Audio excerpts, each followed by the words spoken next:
To my educational channel విద్యా ఉద్యోగ సమాచారానికి స్వాగతం. Daily GK and current affairs 290 video చూస్తుండగానే 2900 ప్రశ్నలు పూర్తయ్యాయి. మీకు స్టాండర్డ్ జీకే ఇస్తున్నాను. వారంలో 2-3 డేస్ కరెంట్ అఫైర్స్ కూడా కంప్లీట్గా కవర్ చేస్తున్నాను. నోటిఫికేషన్లు లేవు, ప్రిపరేషన్ చేయాలా వద్దా అనే మీనమేషాలైతే లెక్కించకండి. నోటిఫికేషన్లు ఆ వచ్చే టైంకి అవి వస్తాయి. మనం రెడీగా ఉండడమే మనం చేయాల్సినటువంటి పని. ఇక కరెంట్ అఫైర్స్ విషయంలో కూడా చాలామంది అభ్యర్థులు చేసే తప్పేంటంటే నోటిఫికేషన్ వచ్చిన తర్వాత ఒక 6 నెలలు బ్యాక్ వెళ్ళి అక్కడి నుంచి చదవడం స్టార్ట్ చేస్తాడు కరెంట్ అఫైర్స్. అసలు ప్రిపరేషన్ అది కాదండి. కరెంట్ అఫైర్స్ అనేది కంటిన్యూగా చదవాల్సినటువంటి సబ్జెక్టు. మీరు గమనించండి, కొన్ని సందర్భాలలో ఒక ఎగ్జామ్లో 2 సంవత్సరాల క్రితం కూడా కరెంట్ అఫైర్స్ కింద క్వశ్చన్ అడిగిండు. అట్లాంటి సందర్భాలు ఎదురవుతున్నాయి. కాబట్టి మీరు ఎవ్రీ డే ఫాలో చేయండి. ఇంటర్నేషనల్ ఈవెంట్స్ కావచ్చు, నేషనల్ కావచ్చు, రీజనల్ కావచ్చు, ప్రతిదీ కూడా ఈ వీడియోస్లో కవర్ చేస్తున్నా. ఇది అడుగుతాడు అనే అవకాశం ఉన్న ప్రతిదీ నేను వీడియోస్లో ఇస్తున్నాను. ఇంకొకటి, జెన్యూన్ ఇన్ఫర్మేషన్ ఇవ్వడం. ప్రతి క్వశ్చన్కి నేను ప్రామాణికమైనటువంటి ఆన్సర్ ఇచ్చే ప్రయత్నం చేస్తున్నా. ఎందుకంటే కొన్ని ప్రామాణిక పుస్తకాలలో కూడా మనకు మల్టిపుల్ ఆన్సర్స్ కనిపిస్తున్నాయి. సో అభ్యర్థులు ఇక్కడ సమస్యను ఎదుర్కొంటున్నారు కాబట్టి వీలైనంత వరకు ఒక జెన్యూన్ ఆన్సర్ ఇచ్చే ప్రయత్నం అయితే ఇక్కడ జరుగుతుంది. 1-2 ఎక్కడైనా మిస్టేక్స్ వస్తే అభ్యర్థులు నా దృష్టికి తీసుకొస్తున్నారు. వాటిని నెక్స్ట్ వీడియోలో నేను ఇమ్మీడియట్గా రెక్టిఫై కూడా చేసేస్తున్నాను. గమనించండి. ఎందుకంటే ఏ ప్రామాణిక పుస్తకంలోనైనా ఇయర్స్ విషయంలో కావచ్చు, కొంత డాటా విషయంలో కావచ్చు, మనకు అక్కడక్కడ చిన్న చిన్న మిస్టేక్స్ అనేవి ఉంటాయండి. అవి ఆటోమేటిక్గా వచ్చేసినప్పుడు మనం వాటిని ఇమ్మీడియట్గా రెక్టిఫై చేసి వాటిని కూడా వీడియోస్లో ఎప్పటికప్పుడు అప్డేట్ చేస్తున్నాం. మీరైతే ఫాలోఅప్ చేయండి. ఇంకా మీ సలహాలు సూచనలు ఏమున్నా కూడా తప్పకుండా కామెంట్ సెక్షన్లో రాయండి.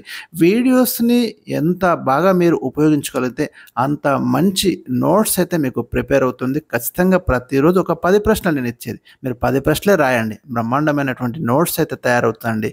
చాలా ఏరియాస్ నుంచి, చాలా ప్రామాణిక పుస్తకాల నుండి ఇన్ఫర్మేషన్ని కలెక్ట్ చేసి మీకు ఇక్కడ అందించే ఒక చిన్న ప్రయత్నం ఈ ఛానల్ ద్వారా మీకు జరుగుతుంది. కాబట్టి ఛానల్ని తప్పకుండా సబ్స్క్రైబ్ చేయండి. వీడియో చూస్తున్న ప్రతి ఒక్కరూ లైక్ చేయండి, కామెంట్ కూడా తెలియజేయండి. ఇక ఈరోజు question number 1, international tsunami information centre ఎక్కడ కలదు? ఎన్నిసార్లు ఈ ప్రశ్న విన్నా కూడా ఆన్సర్ విషయంలో మళ్ళీ కన్ఫ్యూజనే వస్తుంది క్యాండిడేట్స్కి. సో ఇదైతే మనకి అమెరికాలోని హవాయి రాష్ట్ర రాజధాని హొనలులులో ఉందండి. ఇది ఎక్కడుందనేది కూడా చాలామందికి కన్ఫ్యూజన్ అండి. ఎగ్జాక్ట్ లొకేషన్ అయితే మీకు చెప్పాను కదా, యుఎస్ఏలోని హవాయి రాష్ట్రం యొక్క క్యాపిటల్ సిటీ హొనలులు. అక్కడ మనకు ఇంటర్నేషనల్ సునామీ ఇన్ఫర్మేషన్ సెంటర్ ఉంది. ఇక సునామీ అనేది జపనీస్ భాషకు చెందినటువంటి పదం.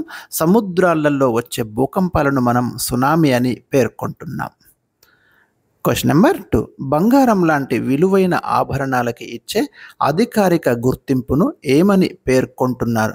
ఈ గోల్డ్ జ్యువెలరీ ఏదైతే ఉందో వీటికి హాల్ మార్కింగ్ ఇవ్వాలని కేంద్ర ప్రభుత్వం నిర్ణయించిందండి. ఇప్పుడే తప్పనిసరి చేసింది హాల్ మార్క్ ఇవ్వడం అనేది. ఎందుకంటే దీంట్లో నకిలీని అరికట్టడానికి ఈ హాల్ మార్కింగ్ అనేది ఆభరణంలోని అసలైన లోహపు శాతాన్ని తెలియజేస్తుంది. భారతదేశంలో మనకు హాల్ మార్కింగ్ ఇచ్చేటటువంటి సంస్థ బ్యూరో ఆఫ్ ఇండియన్ స్టాండర్డ్. ఇది చాలామందికి తెలియదండి, ఇది నోట్ చేసుకోండి. Question number 3, international court of justice ఎప్పుడు ఏర్పాటు చేశారు? మనకు యునైటెడ్ నేషన్స్ ఆర్గనైజేషన్ ఉంది కదా, యుఎన్ఓ. దీంట్లో ఉన్నటువంటి 6 విభాగాలలో ఈ ఐసీజే ఒకటండి, ఇంటర్నేషనల్ కోర్ట్ ఆఫ్ జస్టిస్. దీన్ని 1945 జూన్ 26న ఏర్పాటు చేయడం అనేది జరిగింది. సో దీని యొక్క హెడ్ క్వార్టర్ వచ్చి మనకి నెదర్లాండ్లోని ది హేగ్ నగరంలో ఉంది. వెరీ వెరీ ఇంపార్టెంట్ అండి, ఖచ్చితంగా ఎక్స్పెక్టెడ్ క్వశ్చన్. ఇందులో మనకు 15 మంది న్యాయమూర్తులు ఉంటారు. వీరి యొక్క పదవీ కాలం 9 సంవత్సరాలు. ఈ 2 ఫిగర్స్ ఉన్నాయి చూసిందా మీకు, ఇక్కడ 15, ఇక్కడ 9 అనేది. మనకు ఎగ్జామ్లో ఏం చేస్తున్నాడంటే ఈ రెండింటిని కూడా కన్ఫ్యూజన్ చేసేలాగా ఇస్తాడు. ఉదాహరణకు ఇంటర్నేషనల్ కోర్ట్ ఆఫ్ జస్టిస్లో ఎంతమంది న్యాయమూర్తులు ఉంటారు అనే ప్రశ్న అడిగి ఆప్షన్ 1 9 ఇస్తాడు. మనకు అభ్యర్థికి క్లారిటీ లేకపోవడం వల్ల ఈ 9ని ఆప్ట్ చేసేస్తాడు. కానీ అక్కడ 9 అనేది పదవీ కాలాన్ని సూచిస్తుంది. 15 మెంబర్స్ జడ్జెస్ అండి. కాబట్టి ఇది క్లారిటీ తెచ్చుకోండి మీరు. క్వశ్చన్ నెంబర్ 4, రాజ్య సంక్రమణ సిద్ధాంతం, దీన్ని మనం డాక్ట్రిన్ ఆఫ్ ల్యాప్స్ అంటాం, రద్దు చేసినటువంటి గవర్నర్ జనరల్ ఎవరు? దీన్ని ఇంట్రడ్యూస్ చేసింది ఎవరో చెప్తాను ఫస్ట్. ఈ సిద్ధాంతాన్ని ఇంట్రడ్యూస్ చేసింది లార్డ్ డల్హౌసీ అండి. 1848లో రాజ్య సంక్రమణ సిద్ధాంతాన్ని భారతదేశంలో ఇంట్రడ్యూస్ చేసింది లార్డ్ డల్హౌసీ అనే గవర్నర్ జనరల్. ఈ సిద్ధాంతం ప్రకారం ఏంటంటే భారతదేశంలో ఉన్నటువంటి స్వదేశీ రాజులు ఉన్నారు కదా, అంటే బ్రిటిష్ వాళ్ళు భారత్ను పాలించేటప్పుడు వాళ్ళ చేతిలో ఉన్నటువంటి భూభాగం మనకు బ్రిటిష్ ఇండియా, మిగతా భాగం నేటివ్ ఇండియా ఏదైతే ఉందో అక్కడ స్వదేశీ రాజులు పరిపాలిస్తున్నారు. ఆ రాజులకి వారసులు లేకపోతే లేదా ఆ రాజ్యంలో అడ్మినిస్ట్రేషన్ సరిగ్గా లేదనుకుంటే ఆ రాజ్యాన్ని బ్రిటిష్ వాళ్ళు స్వాధీనం చేసుకోవచ్చు ఈ సిద్ధాంతం ప్రకారం. అట్లనే చాలా రాజ్యాలు ఇక్కడ వాళ్ళ కంట్రోల్లోకి వెళ్ళిపోయినాయి. అంటే భారతదేశంలో బ్రిటిష్ సామ్రాజ్యాన్ని విస్తరించడానికి ఈ సిద్ధాంతాన్ని లార్డ్ డల్హౌసీ ఇక్కడ ఇంట్రడ్యూస్ చేయడం అనేది జరిగిందండి 1848లో. అయితే వాళ్ళు చాలా రాజ్యాలు అటు మీకు సతారా లాంటి ప్రాంతాలు కానివ్వండి, దుష్పరిపాలన నెపంతో అంటే పరిపాలన సక్రమంగా లేదు అని ఒక నెపాన్ని మోపి అవధు లాంటి రాజ్యాలను వీళ్ళు స్వాధీనం చేసుకోవడం అనేది జరిగింది, గమనించండి. సో దాన్ని రద్దు చేసింది 1859లో ఆ సిద్ధాంతాన్ని రద్దు చేయడం జరిగింది లార్డ్ కానింగ్ అండి. అంటే సిపాయిల తిరుగుబాటు తర్వాత ఈ సిద్ధాంతాన్ని వాళ్ళు తీసేయడం అనేది జరిగింది, గుర్తుంచుకోండి. ఇక్కడ ఇచ్చాను క్వశ్చన్ నెంబర్ 5. తెలంగాణ రాష్ట్ర ఏర్పాటుపై అధ్యయనం చేయడానికి కేంద్ర ప్రభుత్వం జస్టిస్ శ్రీకృష్ణ కమిటీని ఎప్పుడు నియమించింది? వెరీ ఇంపార్టెంట్ అండి, ఎందుకంటే ఈ డేటు ఈ ఇయర్ కూడా చాలా చాలా ఇంపార్టెంట్. 2010 ఫిబ్రవరి 3న మరి జస్టిస్ శ్రీకృష్ణ నేతృత్వంలో ఒక కమిటీని అయితే అపాయింట్ చేయడం జరిగింది. ఈ కమిటీ ఇచ్చినటువంటి రిపోర్టు ఆధారంగానే తెలంగాణ రాష్ట్రాన్ని ఏర్పాటు చేయడం కూడా జరిగింది. ఎందుకంటే వాళ్ళు ఒక 6 పరిష్కారాలు దాంట్లో సూచించారు. అందులో ఆ పరిష్కారాల గురించి మళ్ళీ ఒక వీడియోని మీకు తప్పకుండా ఇస్తాను. Question number 6. యూపీఏ ప్రభుత్వం తెలంగాణ రాష్ట్ర ఏర్పాటు బిల్లును లోక్సభలో ఏ తేదీన ప్రవేశపెట్టింది? ఇవి ముఖ్యమైనటువంటి ఇంపార్టెంట్ క్వశ్చన్స్. తెలంగాణ రాష్ట్ర ఏర్పాటుకు సంబంధించి 2014 ఫిబ్రవరి 13న యూపీఏ ప్రభుత్వం తెలంగాణ రాష్ట్ర ఏర్పాటు బిల్లును లోక్సభలో ప్రవేశపెట్టింది. ఫిబ్రవరి 18న ఆ బిల్లును లోక్సభ ఆమోదించింది అండి. రాజ్యసభ ఏమో ఫిబ్రవరి 20న ఆ బిల్లును ఆమోదించడం అనేది జరిగింది. 2014 మార్చి 1న ఈ బిల్లుపై రాష్ట్రపతి సంతకం చేయడం, ప్రెసిడెంట్ సంతకం చేయడం అనేది జరిగింది, గుర్తుంచుకోండి. Question number 7.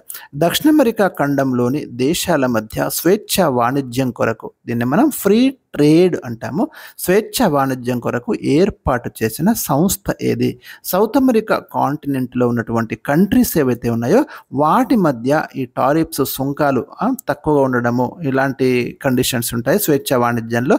రీసెంట్గా ఇండియా బ్రిటన్తో కూడా ఇలాంటి అగ్రిమెంట్ చేసుకుంది. సో ఆ దేశాల మధ్య స్వేచ్ఛ వాణిజ్యం కొరకు ఏర్పాటు చేసిన సంస్థ మెర్కోసర్ అండి. ఇది దక్షిణ అమెరికా ప్రాంతీయ ఆర్థిక సంస్థ, గుర్తుంచుకోండి. క్వశ్చన్ నెంబర్, దీన్ని ఏ ఒప్పందం ప్రకారం దీన్ని ఏర్పాటు చేసిందంటే 1991 అసున్సియోన్ ఒప్పందం ప్రకారం దీన్ని అయితే ఏర్పాటు చేయడం జరిగింది. హెడ్ క్వార్టర్ వచ్చేసి మనకు మాంట్ వీడియోలో ఉందండి, ఉరుగ్వేలోని మాంట్ వీడియోలో ఉంది. Question number 8. ప్రపంచ సామాజిక న్యాయ దినోత్సవం world day of social justice ఏ తేదీన జరుపుకుంటారు? ప్రతి సంవత్సరం ఫిబ్రవరి 20న world day of social justice లేదా ప్రపంచ సామాజిక న్యాయ దినోత్సవాన్ని జరుపుకుంటారు. Question number 9. ఇంటర్నెట్ నిఘా సైబర్ నేరాల నియంత్రణ కోసం అంతర్జాతీయంగా కుదిరిన మొదటి ఒప్పందం ఏది? వెరీ ఇంపార్టెంట్ అండి. దీన్ని బుడాపెస్ట్ అగ్రిమెంట్ అంటాము, బుడాపెస్ట్ కన్వెన్షన్ అంటామండి. 2001 నవంబర్న ఈ అగ్రిమెంట్ అయితే కుదిరింది. అంతర్జాతీయంగా మనకు ఇంటర్నెట్ నిఘా సైబర్ నేరాల నియంత్రణ కోసం ఇంటర్నేషనల్ స్థాయిలో ఈ అగ్రిమెంట్ అనేది జరిగింది. అమలు వచ్చేసి మనకి 1 జూలై 2004 నుంచి ఇంప్లిమెంట్ అవుతుంది. బుడాపెస్ట్ అనేది మనకు హంగరీ యొక్క రాజధాని అండి. ఇందులో మాత్రం ఇండియా చేరలేదు, అది కూడా గుర్తుంచుకోండి. Last question. 1956లో జరిగిన పెద్ద మనుషుల ఒప్పందంలో మధ్యవర్తిగా ఉన్న నాటి కేంద్ర హోంమంత్రి ఎవరు? పెద్ద మనుషుల ఒప్పందం లేదా జెంటిల్మెన్ అగ్రిమెంట్ అనేది ఆంధ్ర తెలంగాణ ఆంధ్ర తెలంగాణ రాష్ట్రాల మధ్య ఉమ్మడి ఆంధ్రప్రదేశ్ ఏర్పాటు చేయడానికి జరిగినటువంటి ఒక అగ్రిమెంట్ అనేది మనకు ఢిల్లీలో జరిగింది. ఈ అగ్రిమెంట్ ఈ రెండు రాష్ట్రాలకు సంబంధించి ఆ రోజు మధ్యవర్తిగా ఉన్నటువంటి వ్యక్తి కేంద్ర హోంమంత్రి అండి. అంటే ఈ రెండు రాష్ట్రాల అగ్రిమెంట్కి సంబంధించి ఒకే రాష్ట్రంగా ఏర్పాటు కావడానికి జరుగుతున్నటువంటి అగ్రిమెంటు. ఆ రోజు ఉన్నటువంటి కేంద్ర హోంమంత్రి ఎవరంటే గోవింద్ వల్లభ్ పంత్ అండి. మొత్తం ఇక్కడ 14 అంశాలపై అగ్రిమెంట్ కుదిరింది. ఒక ఎగ్జామ్లో అడిగిండండి, ఎన్ని అంశాలపై అగ్రిమెంట్ కుదిరింది అని అడిగాడు. 14 అంశాలపై ఈ జెంటిల్మెన్ అగ్రిమెంట్ అని జరిగింది. ఆంధ్ర ప్రాంతం నుంచి 4, ఇటు హైదరాబాద్ స్టేట్ నుంచి 4 వెళ్ళి మనకు ఆ ఢిల్లీలో ఒక అగ్రిమెంట్ అయితే చేసుకున్నారు. ఈ పెద్ద మనుషుల ఒప్పందం 1956 ఫిబ్రవరి 20న జరిగిందండి. దీని ప్రకారమే మనకు ఆంధ్రప్రదేశ్ అనేది ఆవిర్భవించింది అనేది మీరు గమనించండి. సో ఇవి నేను ఈరోజు మీకు ఇచ్చినటువంటి ముఖ్యమైన జనరల్ స్టడీస్ క్వశ్చన్స్. మనం జీకే అంటున్నా, జిఎస్ అంటున్నా కూడా మీకు జిఎస్ఏ డిస్కస్ చేస్తున్నాను మ్యాక్సిమం మీతోటి. Thank you for watching.